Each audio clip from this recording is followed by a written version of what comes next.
Hi, I'm Nicole from Hello the Future, and today we're going to talk about the final two chapters, chapters 13 and 14, in Chris Guillebeau's book, The $100 Startup. And if you notice, I have a hardcover copy this time. I have been holding up a paperback copy that I have completely worn out. Some of the pages are falling out of it. And then one day, I found that Chris Guillebeau had sent me a hardcover copy, so that is cool, but I don't need two copies, so I want to give it to you.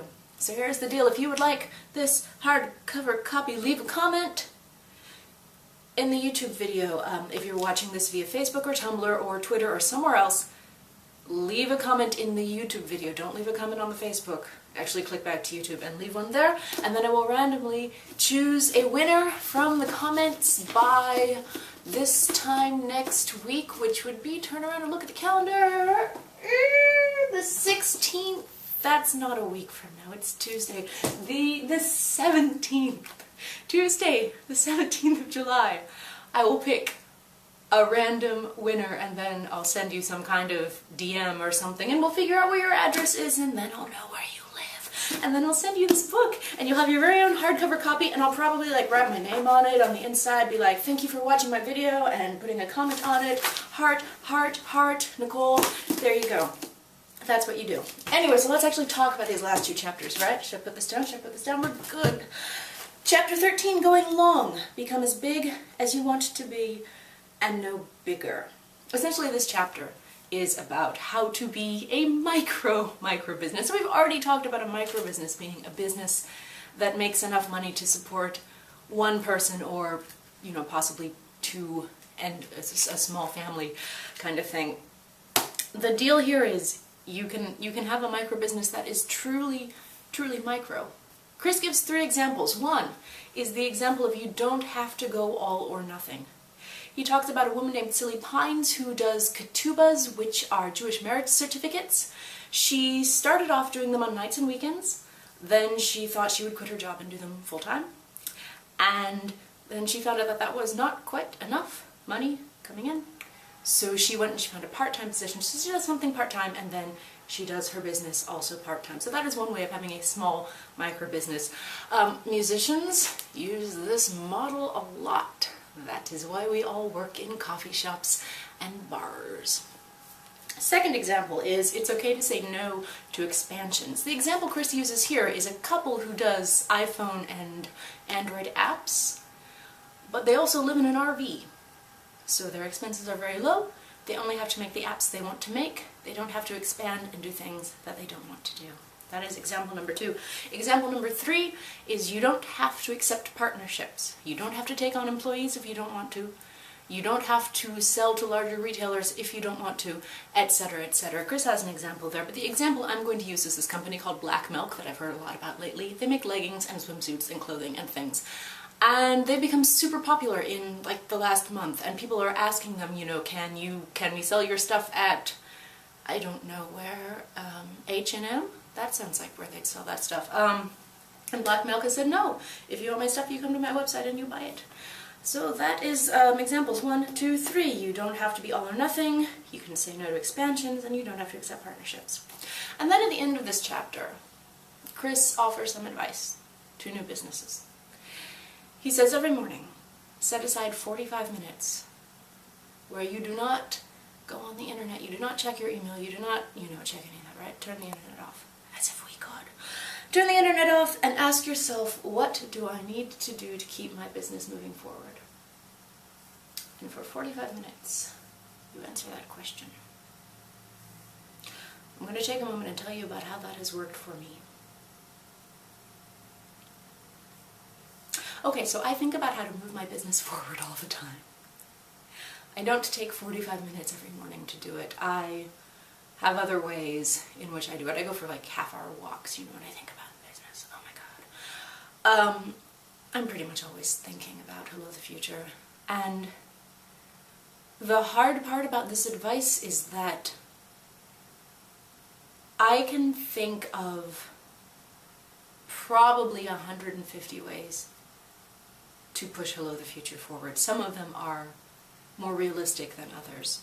You know, some of them are small things like make sure there's a one-click way to purchase my albums via every single website and social media property I have, which I've kind of taken care of. I mean, it depends on, you know, whether my Bandcamp link counts as one click, but I don't think it does, but YouTube doesn't let you do anything anyway.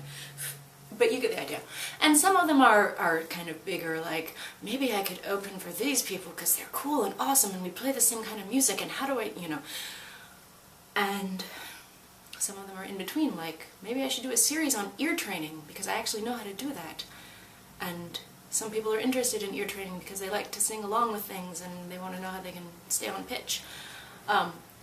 Anyway, what am I saying? I'm saying that I have a ton of ideas for how to move Hello the Future forward. The difficult thing is enacting any or all of those ideas, choosing which ideas on which to focus, etc., etc. And to do that, you need to be on the freaking internet because, you know, email is where it's at. And talking to people on social media is kind of how things get done these days. So, your mileage may vary as it goes, but I'll tell you what. It's like if I don't spend 45 minutes on the internet, I come back to, you know, at least 10 emails, some of them junk. Often there's someone in there who wants to book me for something. So, it is hard. You can see my fingers are twitching. I don't know because I've always put this up on my computer screen so you can't actually see my email. I don't know if anyone's emailing me. Anyway, I don't know if anyone's emailing me right now. This is my last video, so I'm just going to talk. I'm just going to tell you everything. Chapter 14, but what if I fail? The interesting thing about chapter 14 is it does not actually address this question. It gives you a list of inspirational platitudes. For example, you don't need anyone's permission to pursue a dream. That is true. I would advise you, if you were in any kind of partnership or relationship with someone who is dependent on you, etc., you might want to talk to them about it. Just, you might, I don't know, it's a good idea. But, you know, you don't need my permission. Don't think you would anyway. To start your dream, you certainly don't need anyone famous's permission. You don't need a boss's permission, etc., etc. That's what he means there. Right? Which is, again, not necessarily true, because sometimes you have, like, non-compete agreements, but it's a platitude, you know what I mean. If you've been waiting to begin, stop waiting and begin. That's clever, and it uses parallel structure. Find the next step and do it. That is actually true. If you practice getting things done, and I practice getting things done, finding the next step is like the hardest part of doing anything. It's also sometimes the easiest, but when you're thinking to yourself, you know, this band is cool, I want to meet them, these people are awesome, I want to talk to them, you know, how do I get my music in this store, etc. Finding out what the next step is often freaking hard. And then Chris has a section about what are we afraid of, and he lists 3 things. First thing is changes in technology. For example, YouTube.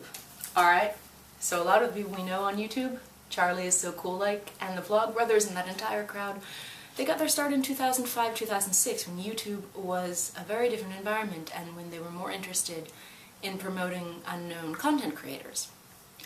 Or people who have small businesses who sort of floated to the top of Google did it when SEO was different than it is now. And I tell you what, SEO is changing every single day. And now Google and Bing are doing these things where, like, search is your friend is your search, find out what your friend likes so I don't have to tell you what the Google likes. So yeah, all of this is changing, and people who are starting businesses and people who have established businesses are saying, hey, my hits are lower this month, you know, because the search engine changed its algorithms or whatever. YouTube, also Google, interestingly enough.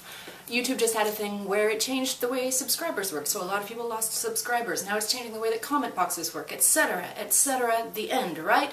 So changes in technology, especially in businesses which are pretty much run online, are kind of scary. And yet we can't really do anything about that, so we just have to embrace them and keep on top of them and read, I don't know, Lifehacker and the tech blogs. Anyway, second thing people are worried about is cash flow. Cash flow kind of works like this. Sometimes you do a bunch of jobs and then you get a lot of money, and then that means you may have another month where you get no money because you worked very hard. You know, you work and then you get all the money at once, and then you have a certain number of months where you don't have any money, right? So figuring out how to make the cash flow work is another thing people worry about, especially freelancers, because you never really know, right? You never really know which job is going to go through, which job is going to flake, whether or not you're actually going to get paid in 30 days, even though you signed a contract that said you did, etc. I told you I'm going long today. Third thing people worry about is health insurance. Hang on till 2014. That is, I guess, all I'm going to say about that. And then we have 2 reasons to give it a shot.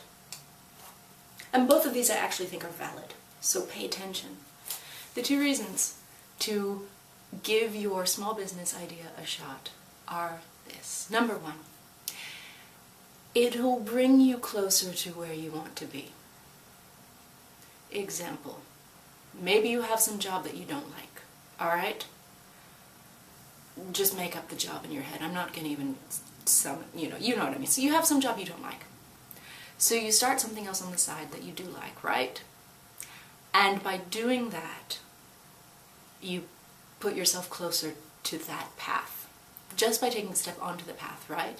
And it may take years, you know. I mean, it took 2 years of me doing Hello the Future before I moved out here, and I'm now doing it all the time. But just the act of moving onto that path, you know, puts you on that path. I mean, that's another thing I think about in regards to Hello the Future. You know, I mean, we don't know. Who knows if I'm going to be performing for people, say, in 5 years. But the fact that I will have been working in music, including performing, recording, promoting, event management, list management, email blasts, marketing, graphic design, etc. All of these things, you know, make me more ready to continue working in music, even if I'm not necessarily performing. Second reason to give it a shot is related to the first reason. First would be you be on the path, right? Be on the path. Regardless of what happens to your own individual business, you will be on the path. Second reason is you will become who you want to be. I mean, we all have that sort of vision in our head, right? Am I the only person? I'm not the only person. The person in your head who is, I don't even know, like taller and prettier and more successful, and people want to talk to them and all of that. And, you know, I used to think when I was starting Hello the Future that it would be awesome to go to a convention and get paid to go and get my hotel room and play main stage, and all this stuff is happening to me now, right? So I have, in fact, become the person that I kind of wanted to be years ago. So cool. So that's the other reason. And even when I was, you know, starting out, even when I was like on week 5 of my 100-week song project, even then I was like, I'm doing this thing that I've always wanted to do, and you know, I'm becoming this person that I always wanted to be. So that is the end. I am so done talking about this book. Remember, if you want this lovely hard copy, this lovely hardback version, it's so pretty. I won't break it before I give it to you, I promise. Anyway, drop a comment onto the YouTube version of this video, not the Tumblr version or the Facebook version. Go to actually click through to YouTube, leave me a comment before next Tuesday, which is the 17th. I will randomly choose one of you, and then we'll talk about how I'm going to mail this to you. Hooray! Thank you for watching.